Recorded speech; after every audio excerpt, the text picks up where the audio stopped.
This series presents information based in part on theory and conjecture. The producer's purpose is to suggest some possible explanations, but not necessarily the only ones, to the mysteries we will examine.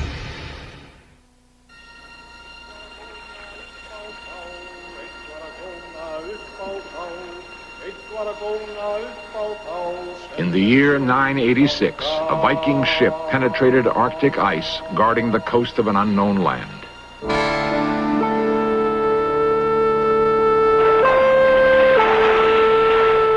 The frigid waters teemed with life. A Viking colony was established at the very edge of the known world, in a country the settlers named Greenland. 3.5 centuries later, a ship from Europe put into the settlement. The sailors found the colony empty, abandoned, desolate. Why had the Viking settlers vanished?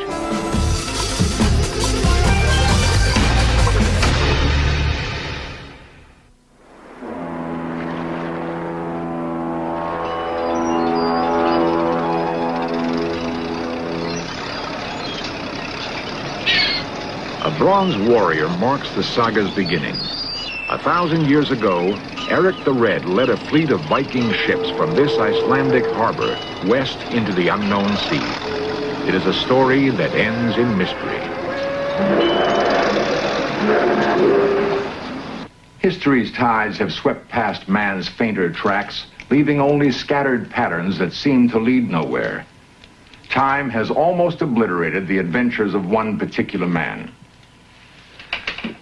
Eric the Red was an old-style Viking, earthy, wild, fiercely independent. 10 centuries ago in Norway, Eric killed some king's men in a bloody fight. He fled to Iceland. He found the land already settled. Then, as now, its people were sheep farmers and fishermen. They had recently become Christians, and with the zeal of converts, built churches over the holy sites of their pagan days. The cults of the Old Norse faith were savagely suppressed, but Eric the Red continued to worship the Norse god Thor. July 1978. A small crowd gathers at a solitary farm in a rural district of western Iceland. They have come to witness secret rites banned since the days of Eric the Red.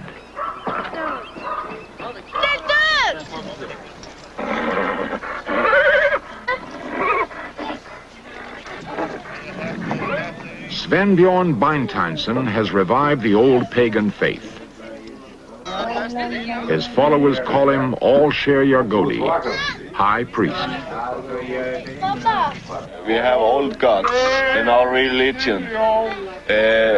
Our Vikings, the old Vikings, if they was going to sail somewhere, they asked the spirit, the sea god, and the battle god, the fight god, you know. Okay. And then we celebrate and we drink for your healthy. This is a Thor's hammer. Thor's hammer symbolized the Old Norse faith. It represented a thunderbolt, a mystic sign venerated in Northern Europe since prehistoric times. Svenbjorn Beintainson leads his followers into a mountain sanctuary far from the roads and towns of modern Iceland.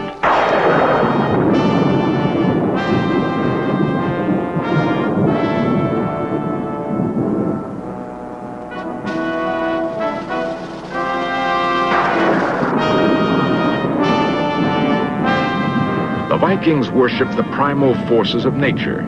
Chief deity was the sky god, ruler of storms, wielder of thunderbolts.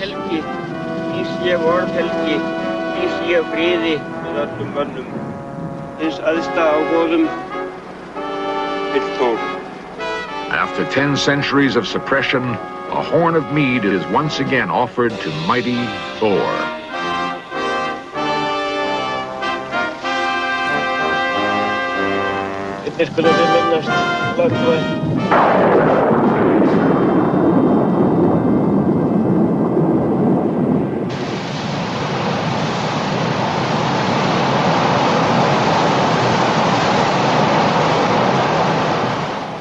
plain near Thingvellir Falls, the past is celebrated.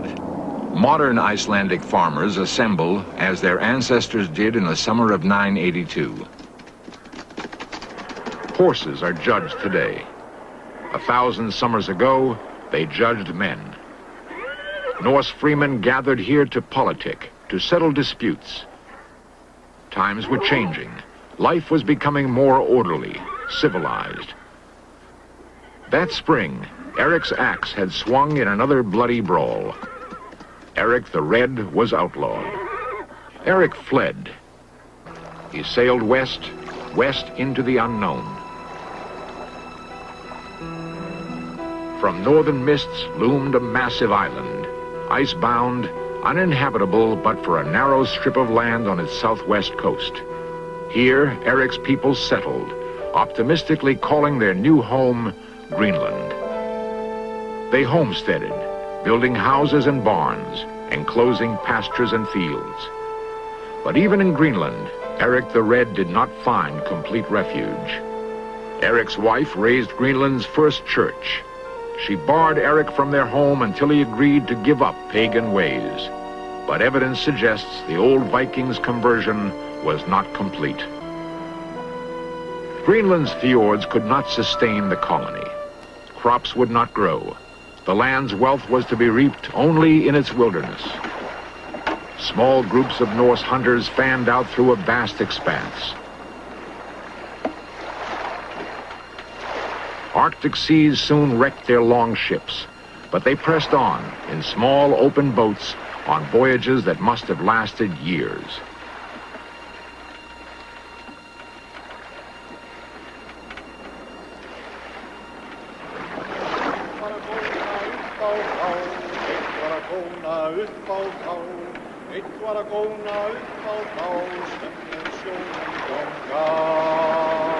Rarely were European ships able to journey to distant Greenland. Years elapsed between visits, but a few Arctic treasures lured traders to venture west. One of those treasures was the gyrfalcon. Sultans and caliphs offered coffers of gold for a live Greenland falcon. Arab court geographers told them this fierce and most valuable hunting bird came from world's end, from the fabled Ultima Thule, the land farthest north.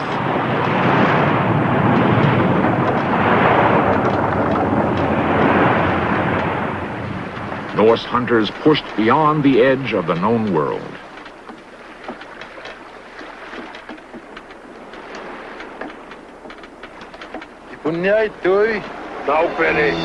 Narwhal, the great horned whale of the high Arctic.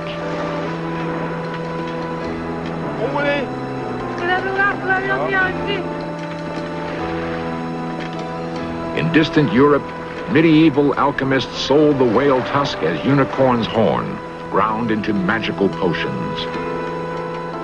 A single narwhal could make a hunter rich for life if he survived the vast, uncharted wilderness and succeeded in making his way back to Greenland. Few returned. Fewer ships arrived from Europe. The Norse Greenlanders sank into ever deeper isolation and were lost to history, except for a single brief reference. In 1300, church annals noted that a Greenlander had been burned at the stake for secretly practicing the old faith. After that, there is only silence. In the summer of 1342, a ship put into the western settlement. It carried a bishop sent from Europe to investigate why the Greenlanders had fallen behind in their church tithes. The Norse farms were empty, abandoned. There was nothing else, no messages, no signs of life. The settlers had simply vanished. For the last 600 years, the fate of the Norse Greenlanders has remained one of history's most baffling puzzles. In 1921, archaeologists dug near Cape Farewell at Greenland's southern tip. They found a church graveyard and the huddled remains of hunchbacks, dwarves, sterile cripples. Was the mystery solved? Had the Norse colony died out from inbreeding and malnutrition, from severest cultural isolation? At the cemetery's edge, pointing west toward America, was a coffin nearly 7 feet long and empty. The withered end of Eric's people, or only the poor and weak left behind?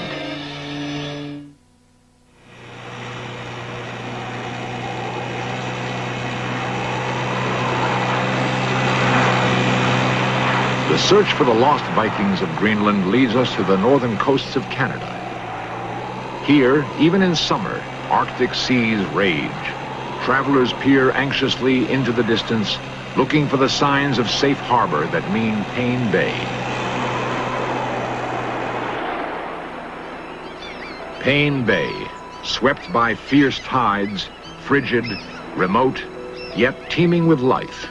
The richest caribou lands in Canada's eastern Arctic. Bear, trout, char, seal, and whale. High above Payne Bay, visible at sea for many miles, stand 3 beacons.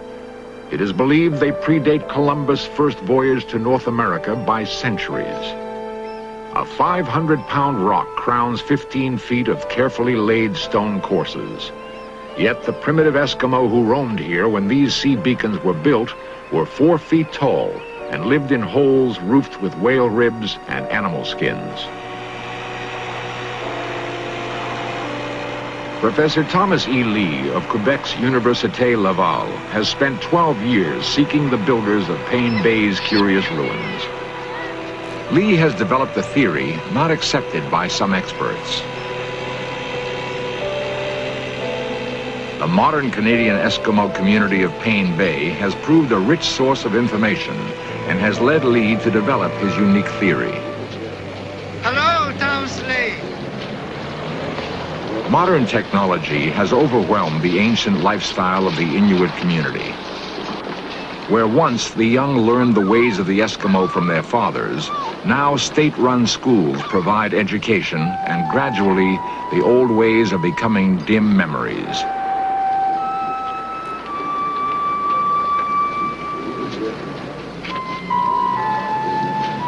Vaguely remembered are the legends of dwarves and giants that roam the land.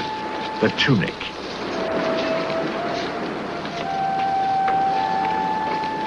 Legends that reach deeply into the Inuit past. This is my grandmother, Minnie Anahatak.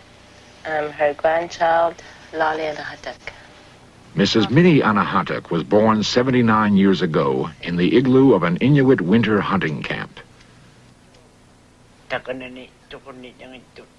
Professor Lee records tribal memories he believes date back nearly 800 years. His parents, Anahatak got this story from his parents, and they got this story from the Inuit who lived in Saklak. That's why they got this story. And they could lift big stones. Yes, they've heard that they were fairly strong. What kind of people were they? There were 2 kinds, big and small one. Even they were small one, they were still strong.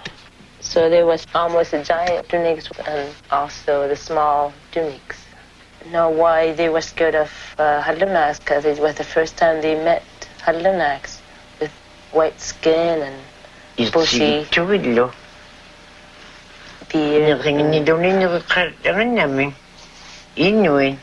They were different than Inuit.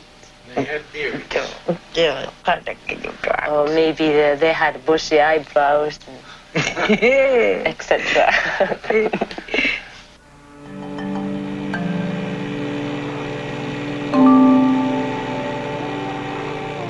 I first saw Pamiak Island in 1966. I had 2 Eskimo or Inuit with me, one of whom was an old man by the name of Zachariasi.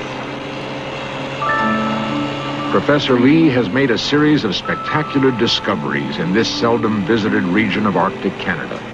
He believes that he has identified the legendary tunic.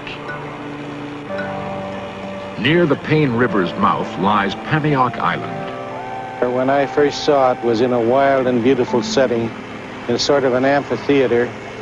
It was extremely impressive because of its great size and setting.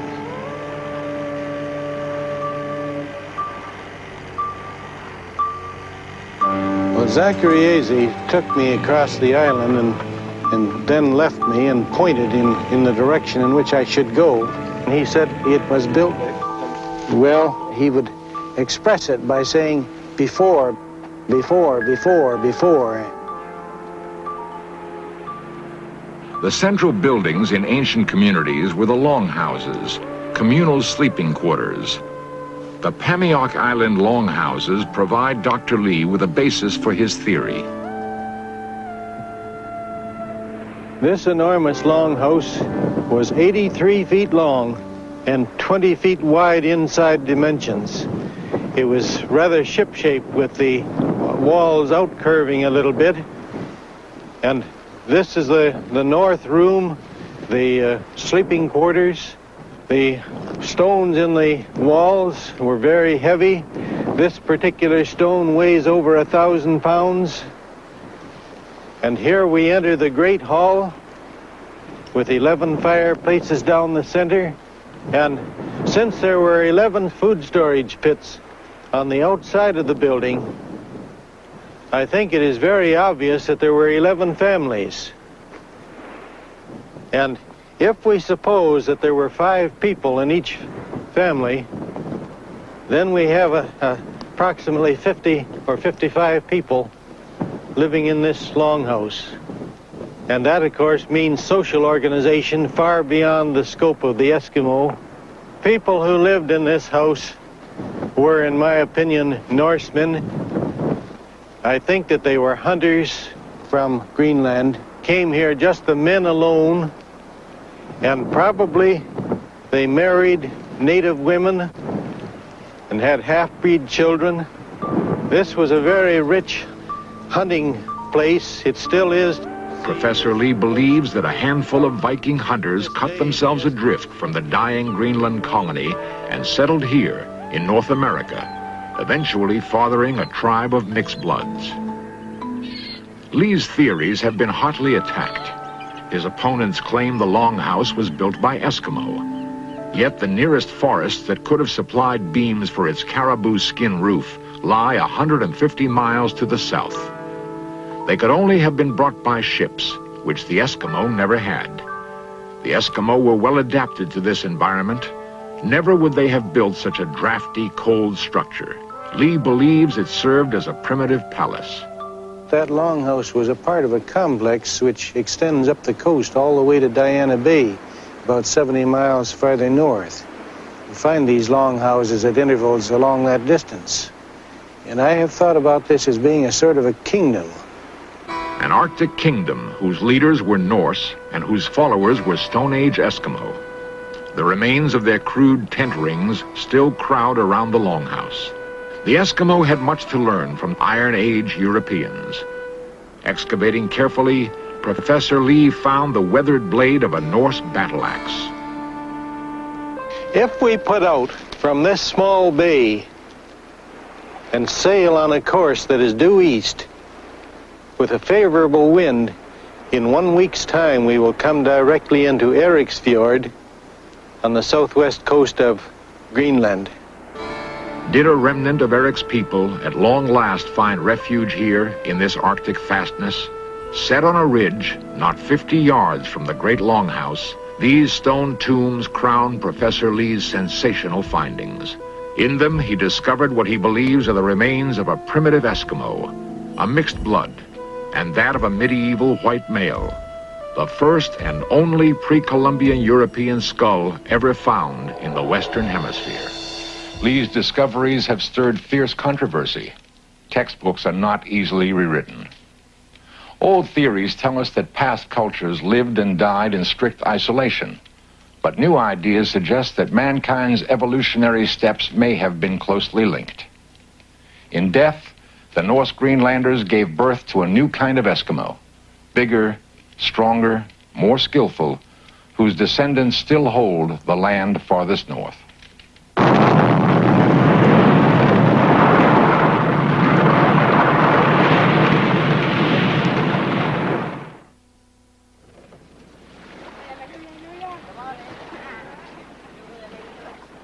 A day's journey upstream from the Payne River's mouth, modern Inuit pitch a hunting camp. Yeah, I saw a lot of tracks. This is the only one we saw. Centuries pass, but Arctic life does not change. 22 Magnum. Hunters still travel the river in search of caribou. I think that we have just begun to get at the answers to the Norse presence in Ungava. We've just scratched the surface. We have not finished with the Payne Lake evidence by any means. We need at least one more expedition in there. And along the coast of Ungava, out this way, we have reports of longhouses that we have not been able to see. I think there may be a great deal of evidence remaining. In fact, I suspect that we will find more things in the interior someday when we do some thorough searching. On the heights above the camp stands a beacon that points deep into the North American interior. People say that this was made by the Inuit or the Eskimo. But as you can plainly see, this is a Thor's hammer.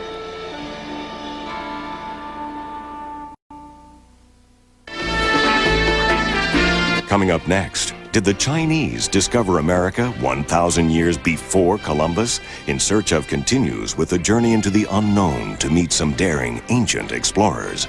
Then, 20th Century with Mike Wallace reports on the rise of new hate groups in America. And later tonight, History's Mysteries opens the Odessa File in pursuit of escaped Nazi war criminals. At 8, here on the History Channel, where the past comes alive.